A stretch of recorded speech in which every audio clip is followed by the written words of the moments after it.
আসসালামু আলাইকুম এভরিওয়ান, তোমার আড়ালে ভালোবাসা গল্পের 42 নাম্বার পার্ট। তো আর বেশি কথা না বলে চলুন গল্প শুরু করে দেই। খান বাড়িতে আপাতত মিষ্টি বিতরণ চলছে। মিষ্টি খাওয়ার মূল কারণ পুরী। আজকে ঢাকা বিশ্ববিদ্যালয়ের ভর্তি পরীক্ষায় ফলাফল প্রকাশ হয়েছে। পুরী ঢাকা বিশ্ববিদ্যালয়ে চান্স পাওয়ার খুশিতে খান বাড়িতে মিষ্টি খাওয়ার ধুম চলছে। ফিরোজ খানের সুগার থাকার পরও তিনি বেশ মজা করে রসমলাই খেয়েছেন। মেডিকেলে চান্স না পাওয়াতে যতটা রাগ ক্ষোভ ছিল তা মুহূর্তেই গায়েব। পুরী চান্স পাওয়াতে ফিরোজ খান সহ বাড়ির সকলে খুবই আনন্দিত। পুরী নিজেও সোফায় বসে রসমলাই খাচ্ছে আয়েশ করে। পাশে পড়ে আছে ফোন। রেজাল্ট পেয়ে সাথে সাথে তার স্ক্রিনশট তুলে আরিয়ানকে পাঠিয়েছিল, কিন্তু তার কোনো উত্তর নেই। মেসেজ দেখে বিজি দেখে রেখে দিয়েছে। কিন্তু পুরী তাতে কোনো মাথা ব্যথা নেই, কারণ নিজের পছন্দের মিষ্টি তার হাতে। মিষ্টির বাটি শেষ না করে উঠবেই না বলে পণ করেছে। পুরীকে এভাবে মিষ্টি খেতে দেখে তালহা এগিয়ে এসে বলে, পুরী আপু তুমি এমন করে খাচ্ছ মনে হচ্ছে কোনোদিনও মিষ্টি খাওনি।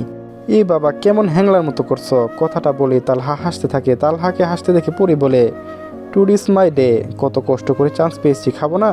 পুরীর পাশে বসে তালহা বলল, খাবে তো। তাই বলে এভাবে বাটি নিয়ে তালহা হাসতে হাসতে এই কথাটা বলল, বাটি ছাড়লে যদি তুই নিয়ে নিস, তুই যা খাদক।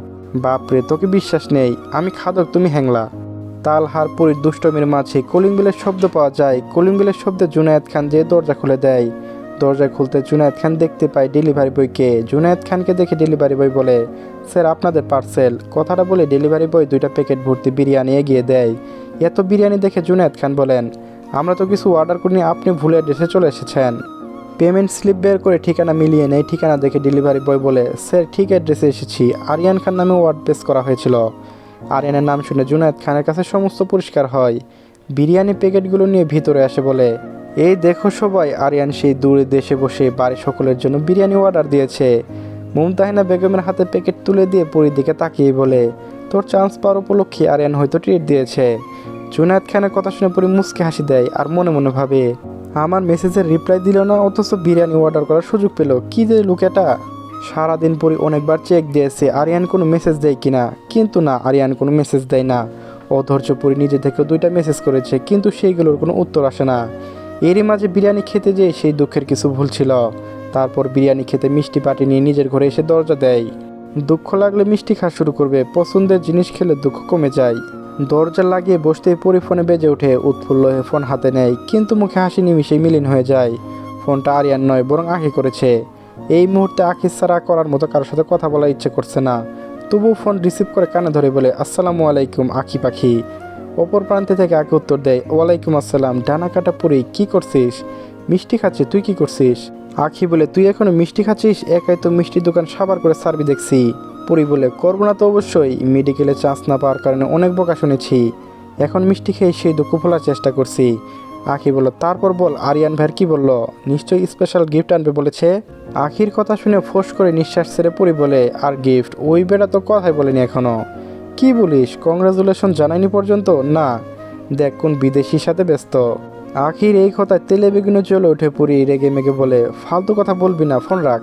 আখিকে আর কিছু বলতে না দিয়ে পরি ফোন কেটে দেয়। ফোন কেটে দিয়ে পরি পাশে মুখ গুজে শুয়ে পড়ে। এখন তার খুব মন খারাপ, কিন্তু এই মুহূর্তে মিষ্টি তার মন ভালো করতে পারবে না। তাই সে চুপ মেরে শুয়ে রইল। পরি ফোন রাখতে আঁকি হোয়াটসঅ্যাপে তাহসিনের আইডিতে যায়। গত 2 দিন যাবৎ তাহসিন আঁকির সাথে কথা বলছে, যার বেশিরভাগ কথাই পরীকে নিয়ে, বিশেষ করে আহনাফের সাথে ওই বিষয়টা নিয়ে। তাহসিনকে এখনও জানানো হয়নি আঁকি নিজেও ঢাকা বিশ্ববিদ্যালয়ে চান্স পেয়েছে। তাই কি মনে হতেই তাহসিনের কাছে ফোন দেয়। বেশ কয়েকবার রিং হতে তাহসিন ফোন রিসিভ করে। তাহসিন মিষ্টি করে বলে, আসসালামু আলাইকুম আঁকি পাখি। তাহসিনের সাথে ফোনে কথা বলতেই আঁকি একটু অসুস্থ হচ্ছিল, কিন্তু জড়তা কাটিয়ে আঁকি উত্তর দেয়, আসসালামু আলাইকুম, কেমন আছেন? আলহামদুলিল্লাহ ভালো, তুমি কেমন আছো? আলহামদুলিল্লাহ ভালো। আপনি কি ব্যস্ত? একটু, কিন্তু সমস্যা নেই। ও আচ্ছা। কিছুক্ষণ 2 প্রান্তে নীরবতা চলে। পরে তাহসিন আঁকিকে বলে, আমার জন্য বিরিয়ানি মিষ্টি সব তুলে রেখো, আমি কিন্তু বাংলাদেশে ফিরে নিজের ভাগ নিয়ে আসবো। তাহসিনের কথা আঁকে অবাক হয়ে জিজ্ঞাসা করে, মিষ্টি বিরিয়ানি কেন? ইস কত ঢং করে, মনে করছে আমি জানি না, তাই না? তুমি যে ঢাকা বিশ্ববিদ্যালয়ে চান্স পেয়েছো সেই খবর অনেক আগে পেয়েছি। আপনাকে কে বলল? বলেছে কেউ। পুরি বলেছে, ওর সাথে আমার কথাই হয়নি। বাংলাদেশ থেকে আসার পর থেকে এখনও কথা হয়নি। আঁখি অবাক হয়ে আবারও জিজ্ঞাসা করে, তাহলে কিভাবে জানলেন? ম্যাজিক, বলবেন না বললেই হয়, সময় হলে জানতে পারবে। আচ্ছা এখন রাখি। ঠিক আছে, রাতে কথা হবে। ফোন রেখে দিয়ে আঁকি ভাবতে থাকে তাহসিনের কথা। হুট করে কথা বলা কেমন অভ্যাসের মতন হয়ে গেল। কথা না বলে এখন কেমন জানি নেই নেই মনে হয়। নিজের মনের অদ্ভুত অনুভূতি ভাবতেই আঁকি আবারও ভাবে, এতদিন ধরে তো তাসিন ভাইকে চিনি, তখন তো এমন মনে হয়নি, আজকে না এমন অনুভূতি হয়। এই অনুভূতি হওয়ার তো ঠিক নয়। কোথায় তাহসিন খান আর কোথায় আমার মতো মধ্যবিত্ত ঘরের মেয়ে, আকাশ আর পাতাল। তাহসিন ভাইও বা কোনো এমন তো মিষ্টি মিষ্টি কথা বলে পড়ে। পুরী, প্রেরণা, আরিশা আপু, তাসনি এদের সাথে ছাড়া কোনো মেয়ের সাথে ভালোভাবে কথা বলতে দেখিনি। এমনকি প্রয়োজনের বাইরে একটু পর্যন্ত শব্দবন্ত করে না। সেই ছেলে আমার সাথেই বা এমন করে কথা বলে, সে কি জানে না, বুঝে না আমার মতো তার মধ্যে তফাৎ কতটা? আঁখি আর ভাবতে পারে না। ভিতর থেকে দীর্ঘ নিঃশ্বাস বেরিয়ে আসে। পুরীর মতন ধনী আদরে দুলালে তার বান্ধবী নিয়ে ওকে অস্বস্তি ছিল, কিন্তু পুরী যেভাবে আঁখির সাথে মিশেছিল তাতে কোনোদিনও আঁখি মনে হয়নি পুরী থেকে আঁখির অবস্থা অনেক নিচে। বন্ধুত্ব আর এই অনুভূতির মধ্যে তফাৎ আছে, যার কারণে এত ভাবনা। সন্ধ্যার সময় প্রেরণা তাহসিন ডাকে পুরীর ঘুম ভাঙে। দরজায় জোরে জোরে ঘা দিতে থাকে। ঘুম ঘুম চোখে দাঁড়তে দলতে দরজা খুলে দেয়। পুরী চোখে মুখে ঘুমের আবেশ দেখে প্রেরণা বলে ওঠে, তুমি এখনো ঘুমাচ্ছ? চলো চলো, ফ্রেশ হয়ে নাও। প্রেরণার কথার মাথা মুন্ডু বুঝতে না পেরে পুরী খাটের উপরে বসে জিজ্ঞাসা করে, হঠাৎ করে উড়ে এসে ফ্রেশ হতে বলছিস কেন? প্রেরণার তাসনিয়া পরে দুই পাশে বসে। তাসনিয়া পরে হাত জড়িয়ে ধরে বলে, আমাদের একটু মেহেদি দিয়ে দাও, কালকে আমাদের স্কুলে ফ্যাংশন আছে, প্লিজ পুরী আপু। এত জরুরি তলবের কারণ বুঝতে পেরে পুরী বলে, ও আচ্ছা, এই জন্য আমার খোঁজ, না হলে তো কেউ সিঁড়ি বেয়ে উপরে ওঠার ভয় আসিস না।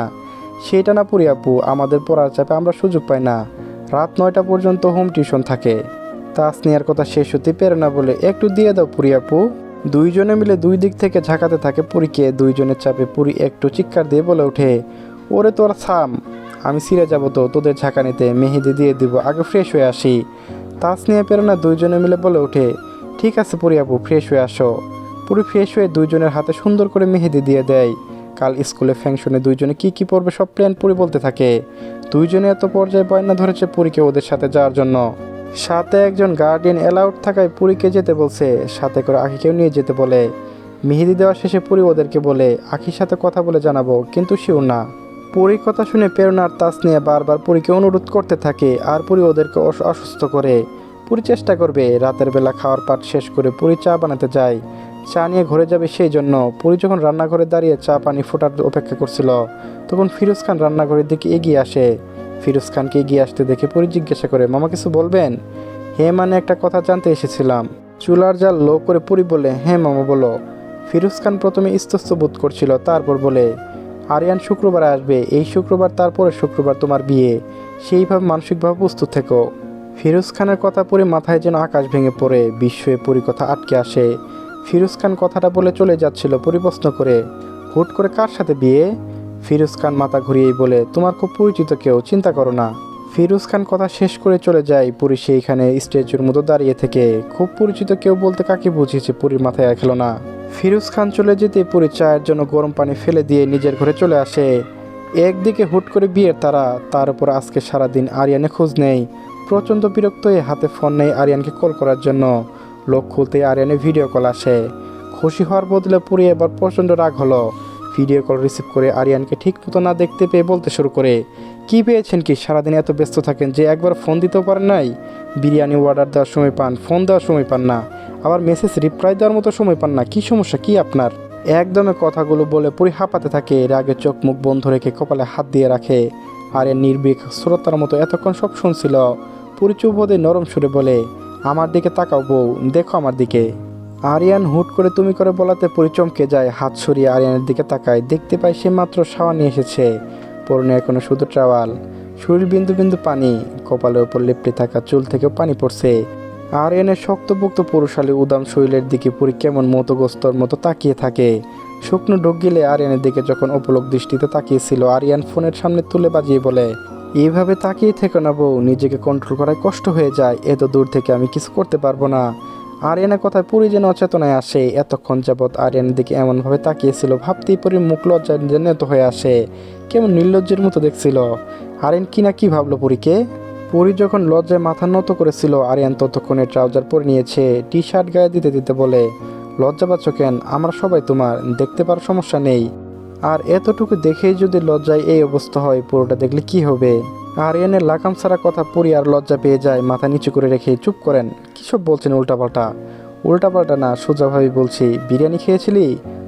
কি আনবো? আরিয়ানের কথা শুনে এবার পুরী চোখ তুলে তাকায়। সাদা রঙের টি শার্টের সাথে কালো ট্রাউজার পরে আরিয়ানকে আরো সুদর্শন লাগছে। পুরি আরিয়ানের দিকে তাকিয়ে উল্টো প্রশ্ন করে, কিসে কি আনবেন? টেবিলে পাশে থাকা কফি মুখে চুমুক দিয়ে বলে, এই যে চান্স পেয়ে গেল, এর জন্য কি চাই আমার থেকে? পুরি নিঃসংকোচ জবাব দেয়, আপনাকে লাগবে, তাড়াতাড়ি চলে আসেন। পুরীর কথা শুনে আরিয়ান অবাক হয়ে এক পলক তাকায়, তারপর বলে, আমাকে চাচ্ছ?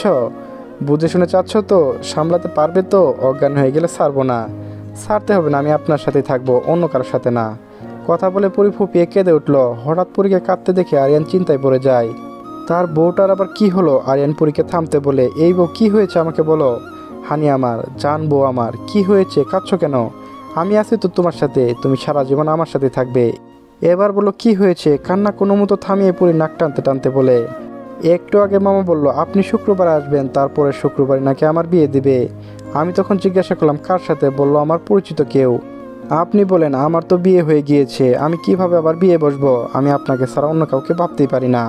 পুরী কান্নার কারণ বুঝতে পেরে আরিয়ান পুরীকে ঠান্ডাভাবে বোঝায়, দুনিয়া যে যা বলুক, তুই সেদিন কান্দিবি না, সেদিকে কান্দিবি না। এই জীবনে মরণে তুই শুধু আমার, আমি শুধু তোর। আমি এসে সবটা শুনবো আব্বুর থেকে। তুই চিন্তা করিস না, আমাকে ছাড়া অন্য কাউকে ভাবতেই হবে না। তুই শুধু আমার বাচ্চার মা হবি, ঠিক আছে? আরিয়ানের শেষ কথা শুনে পুরী কপাল কুঁচকে তাকিয়েই বলে, কিসের মতো কি কথা টানছেন? সিরিয়াস সময় উল্টোপাল্টা কথা বলে। পুরীর কথায় আরিয়ান হেসে বলে, আমি শুধু উল্টোপাল্টা কথা বলি না, কাজও করি। আর সত্যি কথা বললে উল্টোপাল্টা। দেশে ফিরে বাচ্চা প্রসেস শুরু করতে হবে। আপনার সাথে কথা নেই, শুধু মাথা আজে বাজে চিন্তা। বউকে কাছে পাওয়ার চিন্তা, আজে বাজে চিন্তা? উফ পুরী, তুই কি বাচ্চায় থেকে গেলি? কেন বুঝিস না? I need you, really I need you badly. আপনি তাড়াতাড়ি দেশে আসেন, না হলে কখন খবর পাচ্ছেন আমার বিয়ে হয়ে যাচ্ছে। চলবে গাইস, পরবর্তী পার্টও আপলোড দেওয়া আছে এই চ্যানেলে, সবাই দেখে নেবেন। ধন্যবাদ সবাইকে।